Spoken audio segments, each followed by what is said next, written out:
অনেকে বলে যে ব্যাংকের চাকরি যে জয়েন করলে বা ব্যাংকের চাকরির পাশাপাশি কি বিসিএস এর প্রিপারেশন নেওয়া যায় কিনা বা তখন কোনো সমস্যা হয় কিনা। আমি বিসিএস এর প্রিপারেশন নেওয়া অবস্থায় ব্যাংকে 5 মাস ছিলাম সোনালী ব্যাংকের অফিসার হিসেবে। তো ওইখান থেকে আমার কিছু এক্সপিরিয়েন্স আমি বলার চেষ্টা করছি যে আসলে নেওয়া যায় কি না। আসলে ব্যাংকের চাকরির পাশাপাশি বিসিএস এর প্রিপারেশন কতটুকু নিতে পারবেন এটা অনেক কিছুর উপর ডিপেন্ড করে। যদি আমি এক এক করে বলি, আপনি কোন ব্যাংকে আছেন। আপনি যদি সোনালী ব্যাংকে থাকেন, যদি সেটা কর্পোরেট লেভেলে যদি শাখা হয়, তাহলে দেখা যাচ্ছে ওখানে অনেক বেশি প্রেশার থাকে। নর্মালি সোনালী ব্যাংকে অনেক বেশি প্রেশার থাকে অন্যান্য ব্যাংকের তুলনায়। তখন দেখা যাচ্ছে যে আপনি অনেক বেশি প্রেশারে থাকবেন, তখন দেখা যাচ্ছে প্রস্তুতিটা একটু কম হবে। যদি এখন বলেন যে রূপালী ব্যাংকে আছেন, রূপালী ব্যাংকে কিন্তু ওরকম চাপ নাই। আমি দেখছি এক ভাইকে, উনি নারায়ণগঞ্জে অফিস করতো, নারায়ণগঞ্জ থেকে আমাদের ক্যাম্পাসে ঢাকা ইউনিভার্সিটিতে সায়েন্স ল্যাবরেটরিতে চলে আসতো, মানে সন্ধ্যার সময়, মানে 5টার সময় ওনার অফিস শেষ হলে 6টার দিকে বা সন্ধ্যার আগে আগেই উনি লাইব্রেরিতে চলে আসতো। তো লাইব্রেরিতে ওখানে 9টা-10টা পর্যন্ত পড়ে তারপর উনি বাসায় চলে যেত। তো আমি শুধু ওই ভাই না, আমি অনেক ব্যাচমেট বা সিনিয়র জুনিয়র যারা আছে তাদেরকেও আমি দেখছি যে তারা এরকম ব্যাংক থেকে, অনেকে জনতা ব্যাংকে চাকরি করতো, এক জুনিয়র সেও জনতা ব্যাংক থেকে লাইব্রেরিতে এসে পড়তো। বা অনেক ভাইকেও আমি দেখতাম যে যারা আইসিবিতে চাকরি করতো, তারাও দেখা যাচ্ছে সন্ধ্যার সময় চলে আসতো লাইব্রেরিতে। এই যে চাকরি করে এসে লাইব্রেরিতে আবার পড়াশোনা করা, এটা আপনার উপর নির্ভর করে। আপনি যদি পারেন তাহলে হবে। ওই ভাই বা ওই জুনিয়র সিনিয়র জুনিয়র যারা আছে, ওই ভাইরা যদি পারে তাহলে আপনি কেন পারবেন না। আপনার ইচ্ছার উপর ডিপেন্ড করে যে আপনি প্রস্তুতি নেবেন কি নেবেন না, বা আপনার এনার্জি কতটুকু কুলায়, বা আপনার ধৈর্য, বা আপনি কতটুকু পরিশ্রমী, এটার উপর নির্ভর করে। যেমন আমি ব্যাংকে থাকার সময় আমার এক ফ্রেন্ড বলতো আর কি, শোন তুই ব্যাংকে চাকরি জয়েন করার পরে এত আলসেমি করিস কেন। তুই ব্যাংকে তোর ব্যাংক হলো 10টায়, তুই 9টার সময় বের হইস, আচ্ছা ঠিক আছে, কিন্তু সকাল 6টা থেকে 9টা পর্যন্ত 3 ঘন্টা আছে, তুই পড়িস না কেন এই সময়টা। আবার ব্যাংক থেকে তুই আসিস 6টার মধ্যেই আসিস, রাতে 10টা 11টা 12টার সময় তুই ঘুমাস কেন। এই 5-6 ঘন্টা 4 ঘন্টার মধ্যে তুই কী করিস এমন, এই সময়টা তো তোর পড়ার সময় আছে, তুই পড়িস না কেন, এরকম করে বলতো। পরবর্তীতে দেখা যাচ্ছে যে ও পরে অগ্রণী ব্যাংকে জয়েন করলো, পরে দেখা যাচ্ছে যে ও আর পড়াশোনা করে না। ও বলে যে এনার্জি কুলায় না, আরে ভাল লাগে না, এটা হচ্ছে ওটা হচ্ছে, এই ব্যাংকে যখন থাকে। ও আমাকে আগে সাজেশন দিত, যখন ও জয়েন করলো অগ্রণী ব্যাংকে তখন দেখা যাচ্ছে ও আর পারছে না। তো এটা ডিপেন্ড করে যে আপনার উপর, আপনি কতটুকু ডেডিকেটেড, আপনি কতটুকু পরিশ্রম দেবেন। আমি যে একদম পড়াশোনা করিনি তা না, আমি দেখা যাচ্ছে হ্যাঁ সকালে একটু পড়ার চেষ্টা করতাম, বা রাতের বেলা এসেও একটু পড়ার চেষ্টা করতাম, বা মাঝে মাঝে দেখা যাচ্ছে যে 3:30টার মধ্যে আমার ট্রানজ্যাকশন শেষ হয়ে যেত, মানে ব্যাংকের আর কোনো ট্রানজ্যাকশন হতো না। তখন দেখা যাচ্ছে যেহেতু আমি অফিসার ছিলাম, আমার আর বাড়তি কাজগুলো ছিল না, ওনারা যারা ক্যাশ অফিসার বা যারা আছে আদার্স তারা ওই কাজগুলো করতো। তো তখন দেখা যাচ্ছে আমার যেহেতু তখন 41-এর ভাইবা ছিল, তখন আমি ভাইবার বই নিয়ে একটু বসতাম বা পড়াশোনা করার একটু চেষ্টা করতাম। এখন এটা ডিপেন্ড করে যে আপনার উপর। এখন আপনি যদি ওখানে না চেষ্টা করেন বা সময় সুযোগ না বের করেন, তাহলে আপনার কিন্তু ওই সময়টা আসবে না। এই সময়গুলো দেখা যাচ্ছে হেলায় হেলায় চলে যাবে, আপনি শুয়ে যাবেন। শুধু নিজেকে যদি এইভাবে বোঝেন যে আমি অনেক ক্লান্ত, আমি টায়ার্ড, আমি আর পারবো না ভাই, এগুলো হবে না, তখন দেখা যাচ্ছে আর হবেই না। কিন্তু আমার যেহেতু ভাইবা ছিল 41-এর, তো দেখা যাচ্ছে অনেক কষ্ট হলেও আমি একটু পড়ার চেষ্টা করতাম। যদিও নর্মালি হয়তো ব্যাংকে চাকরি না করলে হয়তো আমি যতটুকু এফোর্ট দিতাম তখন ওই রকম এফোর্ট আসতেছিল না, বা মাঝে মধ্যে দেখা যাচ্ছে যে ও আরেকটা বিষয় হলো কি, যে আপনার পোস্টিংটা কোথায় হয়েছে। এখন আমি যাদের কথা বললাম তারা তো ক্যাম্পাসে ঢাকাতেই পোস্টিং হয়েছে তাদের, এই জন্য দেখা যাচ্ছে নারায়ণগঞ্জে অফিস হলেও তিনি অফিস শেষে ক্যাম্পাসে এসে লাইব্রেরিতে আবার পড়তে পারবেন। কারণ লাইব্রেরিতে একটা পড়ার এনভায়রনমেন্ট থাকে, এসি থাকে, কোনো সমস্যা থাকে না, সবাই চুপচাপ, সবাই পড়তেছে। এখন তাদের দেখেও আমার একটা পড়ার একটা স্পৃহা কাজ করে, মানে ওইরকম হেলামি কাজ করে না, সবাই পড়তেছে। ওইখানে যদি আমি এখন নিজে যদি মানে না পড়ি কেমন দেখায়, এই জন্য দেখা যাচ্ছে লাইব্রেরিতে গেলে একটু পড়ার একটা মানে স্পৃহা পাওয়া যায়। এখন আপনার যদি বাইরে পোস্টিং হয়, যেমন ধরেন ঢাকার বাইরে বা অন্য কোনো প্রত্যন্ত অঞ্চলে, যেমন আমার একদম দিছিল যমুনা নদীর তীরে, চরের মানুষজন ওখানে আসতো, দেখা যাচ্ছে ওইখানে আমার খাবার দাবারের প্রবলেম হতো, যেহেতু এখানে ওইরকম কোনো মানে উন্নত না বা ব্যাচেলার সিস্টেমও নাই, ওইরকম কিছু একটা কাজের লোক পাওয়া যেত না, বা পাওয়া গেলেও তারা অনেক বেশি দাম চাইতো। তো এটা একটা সমস্যা, বা একাই থাকতাম আমি, আমার এই যে রান্নাবান্নার কাজগুলো আমাকেই করতে হতো, তো তখন দেখা যাচ্ছে ওটা একটা বাড়তি প্রবলেম হইতো। এখন আপনার পোস্টিং কোথায় দেয় নর্মালি, ওটাও একটা ফ্যাক্টর যে আপনার প্রিপারেশন কীরকম হবে। এখন তারপর আরেকটা বিষয় হলো যে ম্যানেজারের উপর ডিপেন্ড করে যে আপনার ম্যানেজার আপনাকে কীভাবে ট্রিট করতেছে। যেমন ধরেন আমার ম্যানেজার অতটা ভালো ছিল না, সোজা কথায়। কারণ উনি আমায় অনেক প্যারা দিত। ইভেন আমি 45-এর প্রিলি দেওয়ার জন্য যেতে চাচ্ছিলাম, উনি আমাকে বলছিল 45-এর প্রিলি দিয়ে কী হবে, 45-এর প্রিলি পাস করে তো রিটেনের জন্য তো অনেক টাইম লাগে, 2 সপ্তাহ ধরে রিটার্ন হয়, আমি তো আপনাকে 2 সপ্তাহের জন্য মানে ছুটি দেবো না, তো প্রিলিটা না দেওয়াই ভালো। এবার বোঝেন তাহলে কীরকম কথা বলছে উনি, মানে উনি রিটেনের সময় আমাকে ছুটি দেবে না বলে উনি আমায় পিলি দিতেই নিষেধ করতেছে। এবার তাহলে বুঝে নেন যে ম্যানেজারটা কীরকম টাইপের ছিল।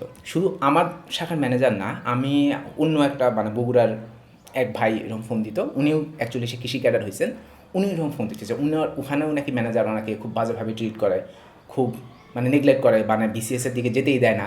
সো এরকম একটা টেন্ডেন্সি থাকে ম্যানেজারদের। তো দেখা যাচ্ছে যে ম্যানেজারের উপরে আবার অনেক আমি ম্যানেজার দেখছি তারা খুবই হেল্পফুল। মানে ইভেন আমার এক ফ্রেন্ডকে দেখছি, সে 44 রিটার্ন দিতে চাচ্ছিল না, ম্যানেজার তাকে জোর করে পাঠাইছে, তোমার ছুটি যে কয়দিন লাগে যাও, তাও পরে পরীক্ষাটা দিয়ে আসো। মানে একবার চিন্তা করেন ওই ম্যানেজার তাহলে কেমন। এই যে ম্যানেজারের উপর ডিপেন্ড করে যে আপনার হচ্ছে প্রিপারেশনটা কীরকম হতে পারে। একজন কিনা জোর করে পাঠাচ্ছে যাও রিটার্ন দিয়ে আসা, আরেকজন আমাকে রিটার্ন দিতে দেবে না বলে উনি আমার প্রিডি দিতেই নিষেধ করতেছে। এরকম আর কি। তো ম্যানেজারের সাথে যদি আন্ডারস্ট্যান্ডিং ভালো হয় বা ম্যানেজার যদি ভালো হয় তাহলে আপনার প্রিপারেশনটা খুব ভালো হবে। আমি সব মিলিয়ে এখন যদি বলি যে আপনার যদি এনার্জি কুলায়, আপনার যদি পরিশ্রমী হন, তাহলে দেখা যাচ্ছে যে আপনি ব্যাংকে চাকরি করেও প্রিপারেশনটা ঠিক থাকবে। আমার ক্ষেত্রে কী হয়েছিল, আমার ক্ষেত্রে একটা পজিটিভ সাইন ছিল যে আমি হচ্ছে 41, 43, 44 রিটার্ন দেওয়ার পরে আমি ব্যাংকে জয়েন করছি। তো দেখা যাচ্ছে রিটার্নের প্যারাগুলো ওরকম ছিল না, আমার শুধু ভাইবা প্যারা ছিল। পরবর্তীতে আমার 45 যেহেতু নতুন শুরু হয়েছিল তখন প্রিলি দেওয়া প্লাস, যেমন 41 ভাইবার 4 দিন পরে আমার হচ্ছে 45 প্রিলি ছিল। মানে ভাইবা হয়েছিল মে 14 তারিখ আর প্রিলি হয়েছিল মে 19 তারিখ।